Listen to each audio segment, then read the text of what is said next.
Konstanty Gebert is an international reporter and columnist with the leading Polish daily Gazeta Wyborcza. He was a democratic opposition activist in the 1970s and an underground journalist using the pen name Dawid Wierzchowski in the 1980s. Konstanty is the co-founder of the underground Jewish Flying University and of the Polish Jewish intellectual monthly Midraz. He has taught at Hebrew University, UC Berkeley, and Grinnell College, and is the author of a dozen books in Polish, English, Italian, and Bosnian about Poland's roundtable negotiations of 1989, the Yugoslav Wars, Israeli history, and commentaries on the Torah. Konstanty is a Moment contributing editor and received an American Jewish Press Association Rockower Award in 2018. Amy E. Schwartz, Moment's opinion and book editor, as well as editor of the magazine's popular Ask the Rabbi section, and edited the book Can Robots Be Jewish and Other Pressing Questions of Modern Life. Before coming to Moment, Amy was a longtime editorial writer and op-ed columnist on cultural issues at the Washington Post and was nominated for a Pulitzer Prize in commentary. She has also worked at Harper's Magazine, The New Republic, and the Wilson Quarterly, and has lived in and reported from France, Germany, and Turkey. Amy is president of the Non-Denominational Jewish Studies Center in Washington, D.C. Please welcome Konstanty Gebert and Amy E. Schwartz. So it's great to see you again, Caustic. We always enjoy having your writing in the magazine, and I'm just wondering does it feel like things have changed in your region in a significant way? I mean, what's changed because of what Russia did? Practically everything has changed. Starting from the elementary things. Warsaw has just grown by 300,000 inhabitants. Wow. In a city of less than 2 million, that's physically visible. There are more people out on the streets, there are more people up on the buses and the trams. You hear Ukrainian and Russian much more.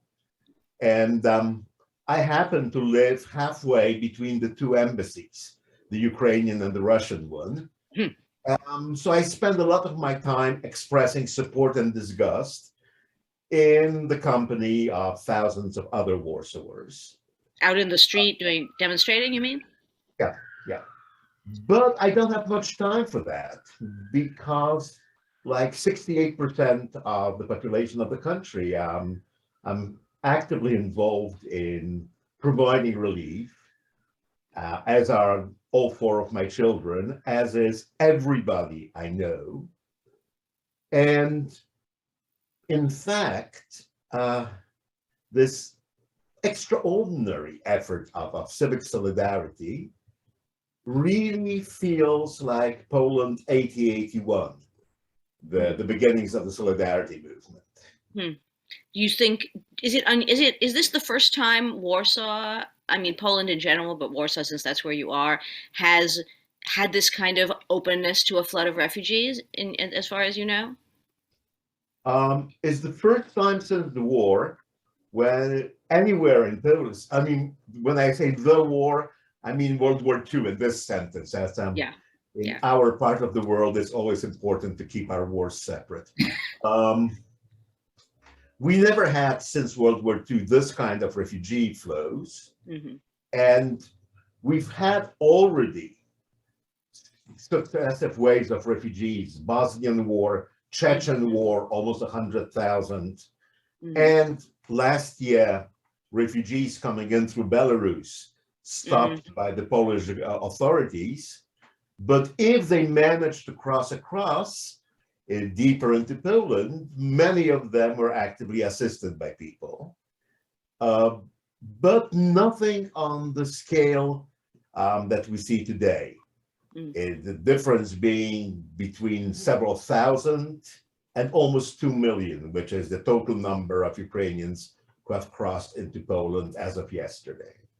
Are virtually all the refugees you're talking about Ukrainian? I only ask because you mentioned Russian language being spoken. Are you getting anybody from Ukrainians Russia? Speak Russian or Ukrainian, depending which part of the country they're from. But also, among the refugees, there are dozens of thousands of non-Ukrainian citizens. There were almost 500,000 foreign students in Ukraine before the war. This time meaning this war, the war of 2022. A third of them Moroccans, 10% of them Indians, and they're fleeing as everybody else is.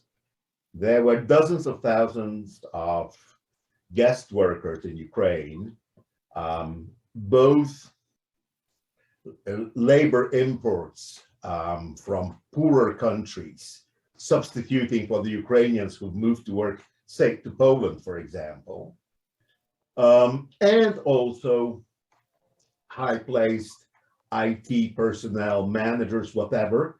Everybody is fleeing.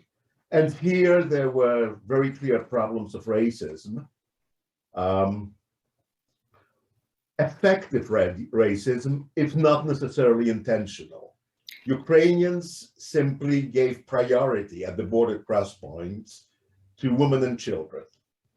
And since males of military age, that is between 18 and 60 years of age, are forbidden to leave Ukraine anyway, this meant that almost exclusively the men who were told, wait, women and children first, would be non-Ukrainian citizens, the overwhelming majority of them not white-skinned.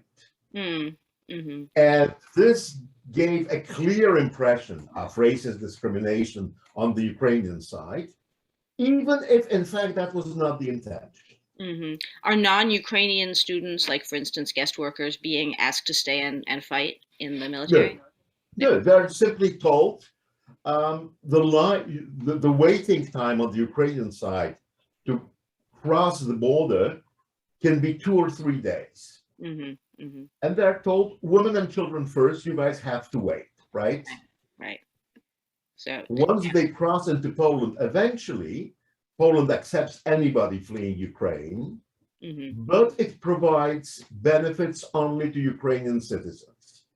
So Ukrainian citizens have the same access to health, education, housing, subsidies as Poles, and they have a right of residence in Poland for 3 years that can be extended if need be. Non-Ukrainians are basically on their own. The Indians and the Moroccans get assisted by their embassies. There is no Ghanaian embassy in Poland, and those guys are pretty lost. Volunteers descended on the border checkpoints to help people, a number of them specifically looking out for non-white people, knowing there will be more lost. That's interesting. Do you think that a lot of these people will stay permanently? A lot of these Ukrainians, are they gonna stay in Poland and not go home? There's already the biggest Ukrainian diaspora is in Poland, at least 1.5 million. From before. So most of the refugees have already some connection in Poland, and I expect that most of them will stay for the duration of the hostilities. But whatever the ultimate outcome, many will believe that it makes sense not to return, at least immediately, to Ukraine. So we can expect that the current Ukrainian diaspora of 1.5 million will grow by another 1 million at least. In a country of 38 million, this will make a very significant demographic impact. That's a lot. Yeah, it's funny. You did a piece for us some years ago about, which now looks really quite prescient, about how Europe at least will need to move towards a sort of almost a free right of settlement in a country of safety. Take a step back from all this. What will be the geopolitical effects of all this gigantic population flow, and what's the effect on politics, for instance?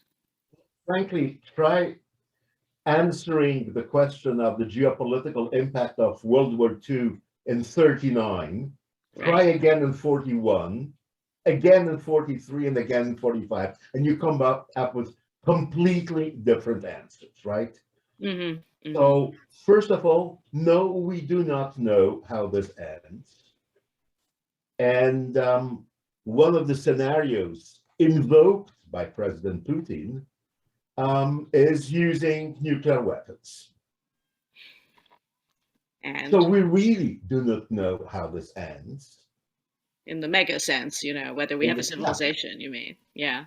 Yeah. But also, there are so many unknowns on a lesser level. Some people say that they were surprised by the Russian aggression. Mm-hmm. Frankly, I don't understand how anybody could be surprised. You do not mobilize 150,000 troops in the middle of the winter to impress the New York Times. You mobilize them to wage war.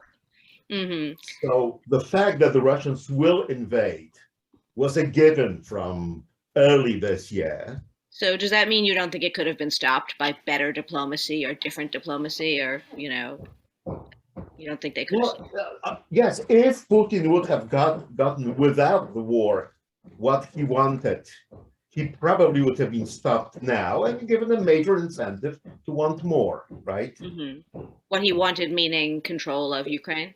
Yes.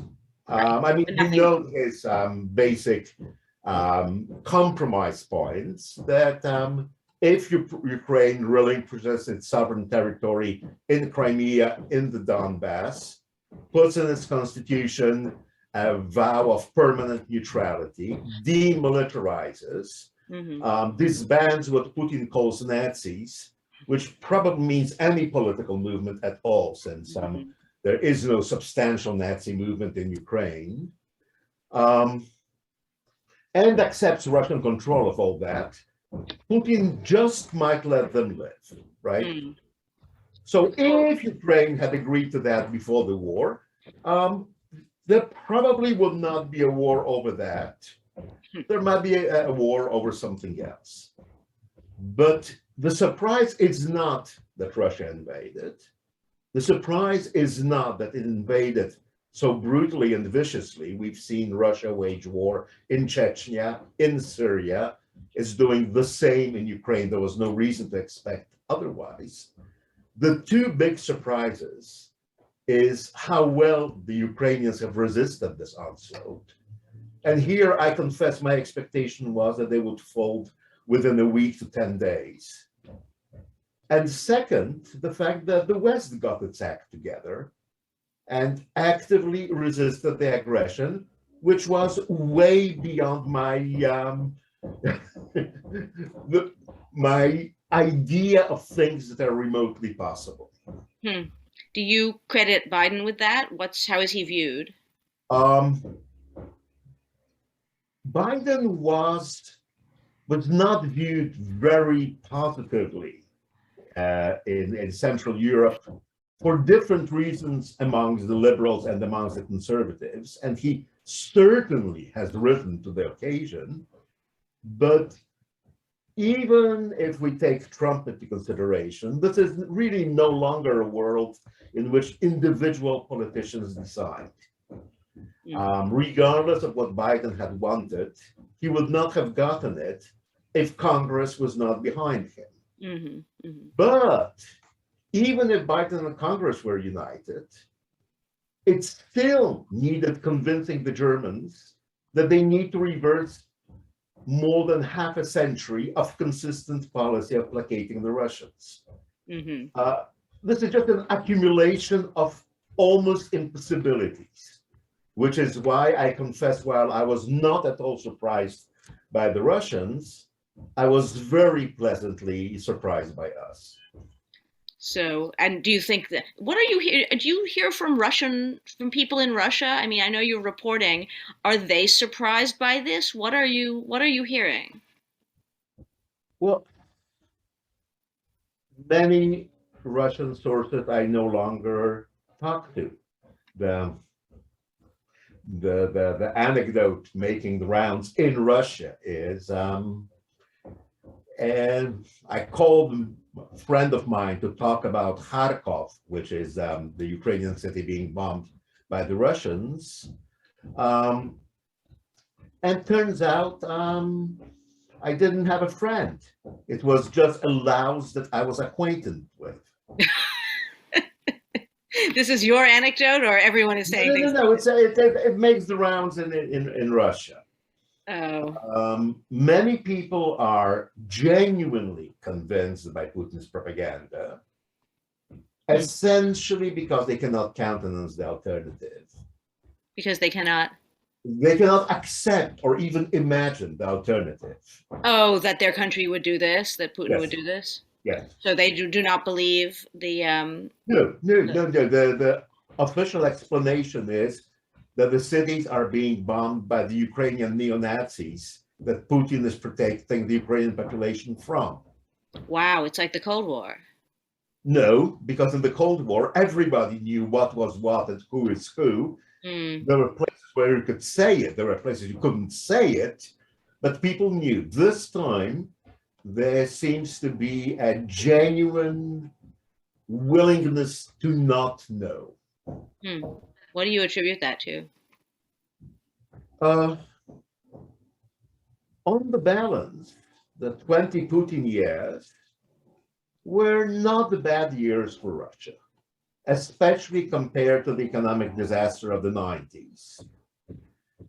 Putin has made Russia richer, if more unequally richer. Mm. And he has given a sense of meaning to all those transformations. The idea is to make Russia great again. We suffered, but now the suffering makes sense because if we are not loved, at least we are feared as we rightly should be. And sadly, for much of Russian population, the price paid in civil liberties is acceptable, especially if other people are paying it. Right. Navalny is in jail, not me, right? Mm. So it seems it's a package deal, right? Mm-hmm. We can have prosperity and relative security in the private sphere if we abandon matters of state, well, to statesmen, and Putin is certainly a statesman. Look, I mean, everybody talks to him. Mm-hmm. Now, if today I am to recognize, no, we've actually fed a monster, and the monster is feeding now on us, it means that we not only were wrong for the last 20 years, but suicidal. It's not an easy mental decision to make. And this is where the Western sanctions hit in. Because suddenly the other part of the equation, that Putin guarantees security and relative prosperity, is no longer on the table. Not only prosperity is vanishing, the ruble has collapsed like it hasn't since the fall of the Soviet Union. Not even the Russian financial crisis did the ruble collapse that badly. But you can hold the bodies of dead soldiers in morgues in Belarus only that long. When your children return home dead, even if you're too scared to speak in public about what happened and why they're dead, they remain dead. And that means you have no security. And you're not, I mean, you would, I don't know what the timing would be like on this. If you are talking to people, if you're hearing rumors, is that in any way starting to bite yet? Or is that going to be a much longer, slower process? It's always slower than we expect. Mm-hmm. First of all, because we have the knowledge that most people in Russia don't. And we can argue till hell freezes over whether they refuse to know, do not have access. Well, the fact is, most people in Russia would not be having the conversation we're having because they will not have the necessary knowledge. Second, fear is a very tangible influencer. If you get arrested for standing up with a piece of paper that says nothing, okay? This is, you're talking about the TV incident where the young woman stood up with a piece of No, paper. no, no. In the TV incident, she was willing to take the 15 years that she probably would be sentenced to because she held a placard saying, "No war, they are lying to you, don't believe the propaganda." And for this, under the new law that Putin passed, you can go to jail for 15 years. Tough girl. But what happens all over Moscow is people standing up with an empty piece of paper, right? Really? A blank Yeah. piece of paper? Yeah. And they get arrested for that? Yes. Because the idea is there is something I want to say, but I'm not allowed to say it, right? That's such a great Russian gesture, you know? That's so theatrical and it's not even a Russian gesture. Actually, this is an old joke from the communist period about a guy distributing blank leaflets. Oh, I see. Dump him and arrest him and beat him up and whatever. And one of the cops picks up the leaflet, looks at it, says, "Hey, mister, nothing written on this." Guy answers, What should I write? Everything's clear." Wait, what's the punchline? What should I write? Everything's clear? Yeah. Oh, yeah. I mean, that's dark. In those people with blank placards being arrested, it is an ultimate confirmation that we all know what the score is.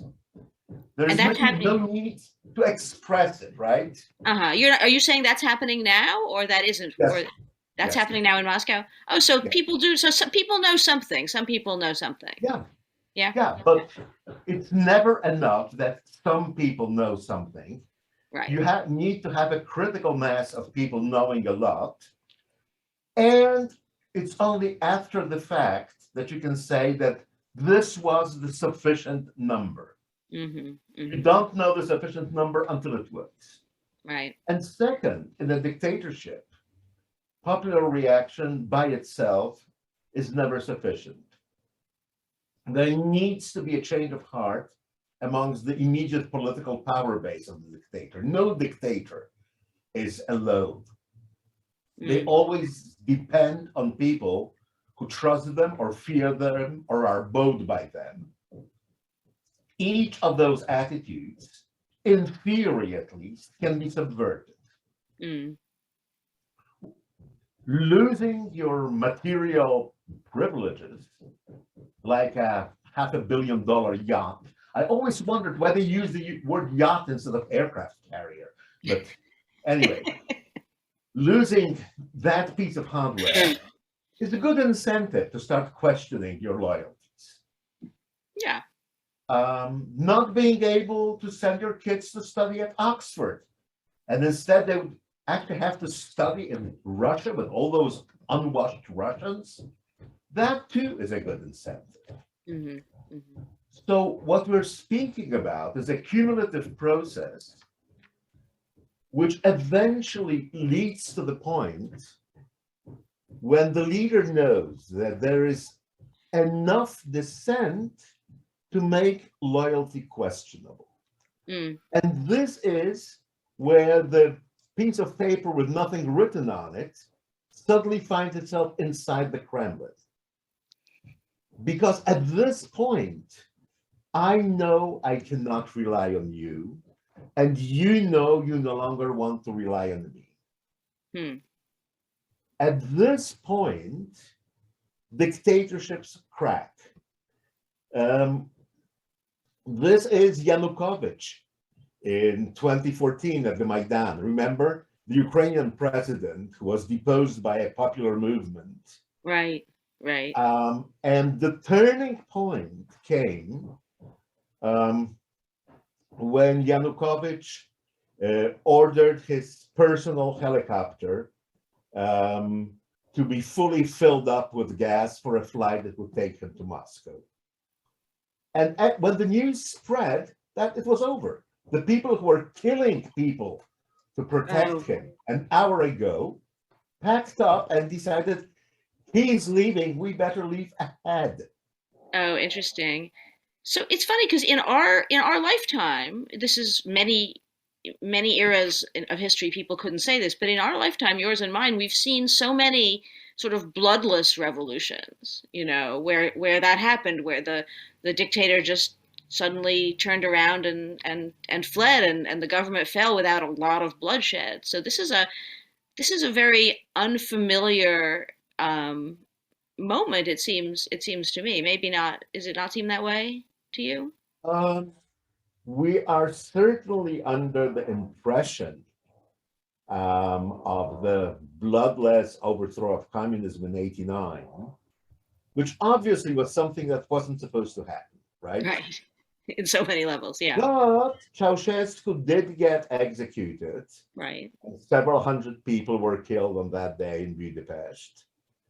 Bucharest. The Soviet Union imploded, but with the bloody pogroms in Baku and Sumgait, with the attack of the Soviet army on the defenders of the TV tower in Vilnius. Right. Yeah, we tend to forget that. So not completely bloodless. Yeah, just The thing of the truly extraordinary thing was that there was not more bloodshed, right? Right. But So then more bloodshed came. We had the Yugoslav wars. Right. Right. We had the Karabakh war in the Caucasus, which ended only now, 30 years later, right? And it's still not over, if you ask. This is the Armenians and the Azeris, right? Yeah. Yeah. No. There was a great deal of blood being shed, but we still remember the blood that everybody expected to be shed and wasn't, right? Right. Yeah. Let's take. We should not kid ourselves that this is the way the dictatorships go nowadays. Right. You need to kid them. Yeah. Okay, let's take a step back outside a little bit. I know that the news today says that the prime ministers of Poland, and Slovenia, these are two different countries, are traveling to Kiev to meet with Zelensky in person. What do you make of that? And what's the fear level like in those countries? I mean, you must be traveling all over talking to people. There obviously is growing fear for the very simple reason that nobody knows what Putin's game plan is. But whatever it is, it's not good news for us being the countries next door. We obviously are all in NATO and under Article 5.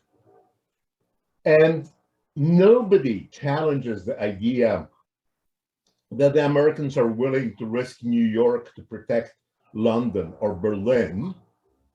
Now, are they really willing to risk New York to protect Białystok? Well, nobody wants to find out, right? And therefore, we, Poland especially, have been always very strident in our warnings about Russia. And basically, we're treated as the local paranoids on the block, right? Yeah. You know that Polish, you have to excuse them. Right. Oh, they're always going on about Russia. Yeah. Well, turns out, sadly, that we were right. And this, on the one hand, this gives us a certain new credibility, but on the other hand, it clearly shows the difference between being a NATO member with a border with Russia and being a NATO member without. And those of us who have the bad luck of being NATO members with borders with Russia tend to take additional measures. And this is why the Polish, Czech, even if the Czech Republic doesn't have a border with Russia, they're just one tiny Slovenia, Slovakia in between. Right, right. Slovenia is an interesting addition to the tour. They don't have a border with Russia, and they're just a tiny nation of 1.5 million that probably doesn't even exist on Russian military maps. But just like Poland, Slovenia is in the European Union bad books because of an ongoing authoritarian regime. And they suddenly see in this conjoined anti-Russianness an opportunity to launder their reputation.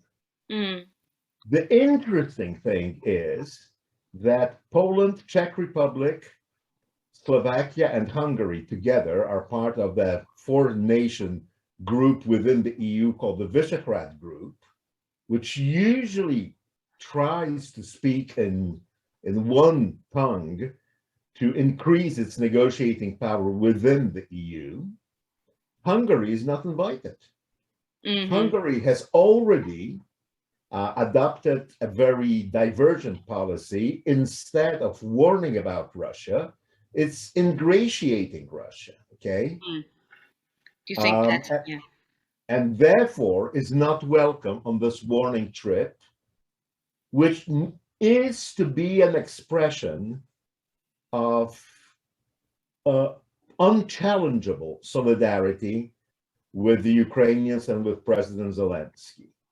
And it really harkens back to a trip taken by the then Polish president, Lech Kaczynski, during the Georgian War of 2008, when he and the Lithuanian prime minister and the Ukrainian prime minister traveled to Tbilisi ahead of the Russian tanks that were rolling into Georgia en route to the capital to express their solidarity with the embattled Georgians. And the Polish president at a rally there said, it's Georgia now, then the Baltic states, and then it could be my country. So did this accomplish, what can this accomplish? I mean, other than a statement? Well, if you're fighting Russia all alone, even statements count. Yeah.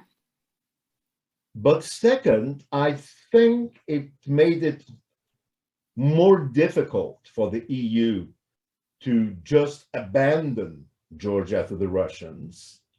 A compromise deal that stopped the tanks was negotiated by the French president.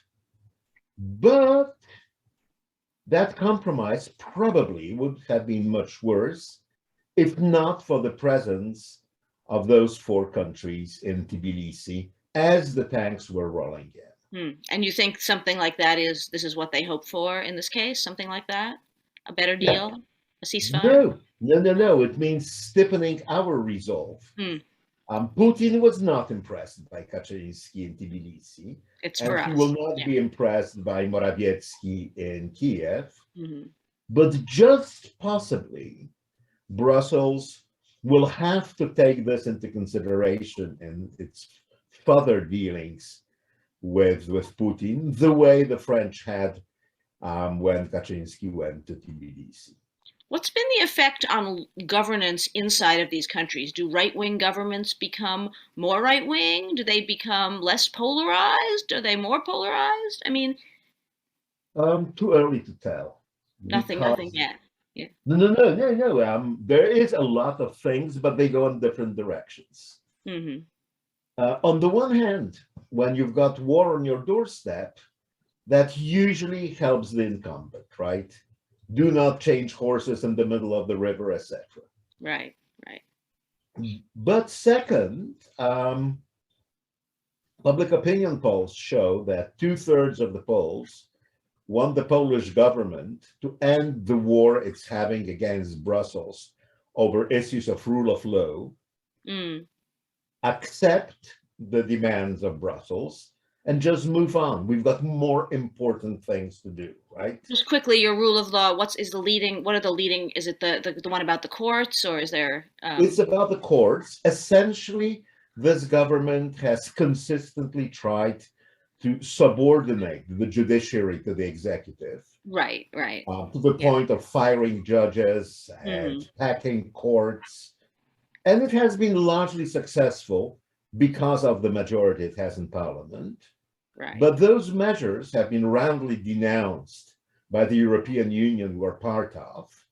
And there's a number of rulings of the EU Court of Justice ordering Poland to rescind some of those changes as incompatible with the European treaties and with the idea of rule of law, which is the basis of the EU. So this Poland has responded very cutely. There's a constitutional court, which by now is completely packed by the government, that has ruled, and I'm not kidding you, that right to due process is unconstitutional in Poland, which incidentally makes the constitution that guarantees due process unconstitutional itself. But these are not people that will be set off by legal niceties. What public opinion says is get lost. Adopt the measures that the EU wants from you. We desperately need European solidarity. And you think this situation, this war on your doorstep strengthens that view, the rule of law people, or it's what you say? This is the $64,000 question, right? Yeah. Yeah, I guess Orban has a similar question, right? Isn't he up for, isn't he under some kind of electoral challenge in April in Hungary? Yes, and the opposition is united for once. And it is an extremely tight call. The Orban has nothing, doesn't lose anything to the polls in terms of cuteness. His government has just used the epidemiological database of the country to send out a message from the government to everybody, telling them that the government is keeping Hungary safe while the opposition wants to send the army into Ukraine, which it doesn't. So the government is using the epidemiological database to spread fake news. Wow. So about the war, yeah. The elections, anything can happen. Yeah. That's very interesting. So let's one more question about the right-wing governments. Is Putin, is he feeding them, do you think? Is he undermining them? I mean, what's the relationship between Putin and the autocrats in the surrounding countries, or the would-be autocrats? Well, this is a really heart-wrenching dilemma for our rulers, because they actually like most of the things that Putin does, right? No, seriously. I mean, he's an autocrat. He doesn't care about rule of law. He's reintroduced Christianity, well, Orthodox Christianity, but nobody's perfect, to its righteous place. No gays dare lift their head. No opposition dares to lift their head.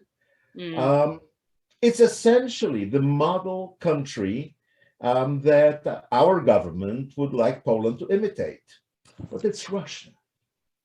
So how can we like things Russian, especially when Russia behaves the way it behaves? So they have a kind of identity crisis over that, and they also have my deepest sympathy. But no, I don't see the appropriate therapy that could allow them to reconcile the two. There has been a lot of talk that Putin is, in fact, infiltrating the government and trying to produce covert operations to make the government function to his liking.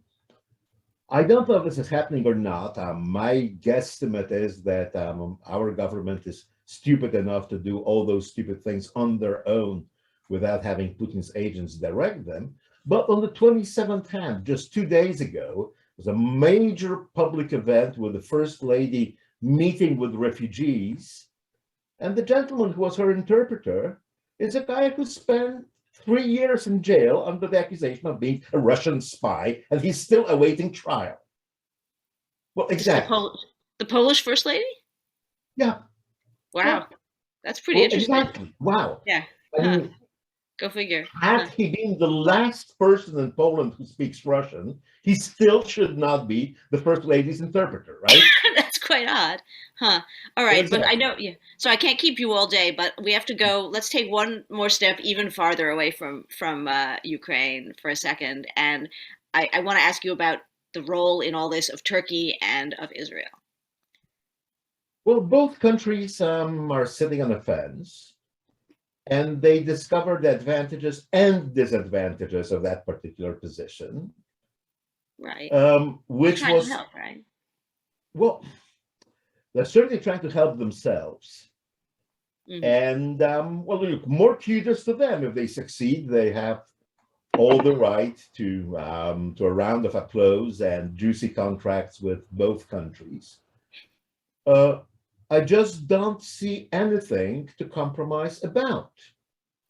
I mean, the demands that Putin makes of Ukraine are non-negotiable. This is the official Russian position. Mm. And they are unacceptable for any Ukrainian government until you kill a substantial part of the population. And there comes the moment when, yes, living on your knees is better than dying standing, but a lot of people need to do the dying standing before this becomes an option. Mm. Israel has the additional problem of having a de facto military border with Russia on the Golan. And this legitimately limits Israel's freedom of options. It does not give Yad Vashem the right to lobby for Roman Abramovich in a message to the State Department. It's as if the Vatican would be lobbying for the Gambino family because they're all good Catholics. Right, or because Roman Abramovich gives the Yad Vashem a lot of money, doesn't he? Well, yeah, well, I'm pretty sure the Gambino family gave a lot of money to the church too, right? I thought they ended up cutting that tie. I mean, the Yad Vashem, that was a temporary position. Eventually, they did. Yeah, If they were the Tel Aviv Transit Authority, okay, so they did a stupid thing and then they wised up. Mm-hmm. I would expect Yad Vashem to have some more discernment in the kind of friends they flaunt around. Yeah. So this is a good segue. Let's end. I don't know if it's inspirational or not. Let's end by talking about Zelensky, the great Jewish hero. What's that like for Jews in Poland, Jews in in the borderlands? What do you make of all that? I don't think anybody cares. You don't think anybody cares? Wow. Now, first of all, Ukraine is much more civilized in this respect than any other Central European country. They elected Zelensky, who is a Jew, not because he's a Jew, Right. not although he's a Jew. It's because they just didn't care the way that he himself didn't care. Mm-hmm. Mm-hmm. Okay, this means a lot of things. It means that you can go in politics in Ukraine being of Jewish origin and nobody pays attention. This would not be possible in Poland, in Hungary, in Slovenia, Romania, certainly. I mean, Ukraine is in a separate league, and kol hakavod to Ukraine. Right. How did they get there? It's absolutely remarkable. I mean, we're very ignorant over here, of course, but this is something absolutely nobody in America, I think, feel comfortable saying, thought of when you said the word Ukraine until this all started happening. That they'd gotten past the anti-Semitic past. It's two things at the same time. One is Ukraine still is genuinely multi-ethnic. Mm-hmm. Mm-hmm. And therefore has developed a healthy level of indifference to alienness, without which you simply cannot function. But B, had Zelensky been Shomer Shabbat and wearing payas, that would have been difficult. Mm-hmm. But frankly, by being somebody who's of Jewish origin, who doesn't give a hoot about being of Jewish origin, he is so typical of so many Ukrainians who may be of Russian or Georgian or Polish or Roma or whatever origin, and who cares? Mm-hmm. He's not against it. He's fine with it, right? You're not saying he's not in He any way doesn't hostile to care, his Jewish. okay? Yeah. And since so many Ukrainians are of all kinds of mixed ethnic origins, Mm-hmm. they actually had an incentive to vote for him as being one of us, right? Mm-hmm. Mm-hmm. That's interesting. Now, the second factor is that you actually did have people who were Shomer Shabbat and who were PACE stand up for Ukraine at the Maidan Revolution in 2014 and get killed for it. Oh, that's interesting.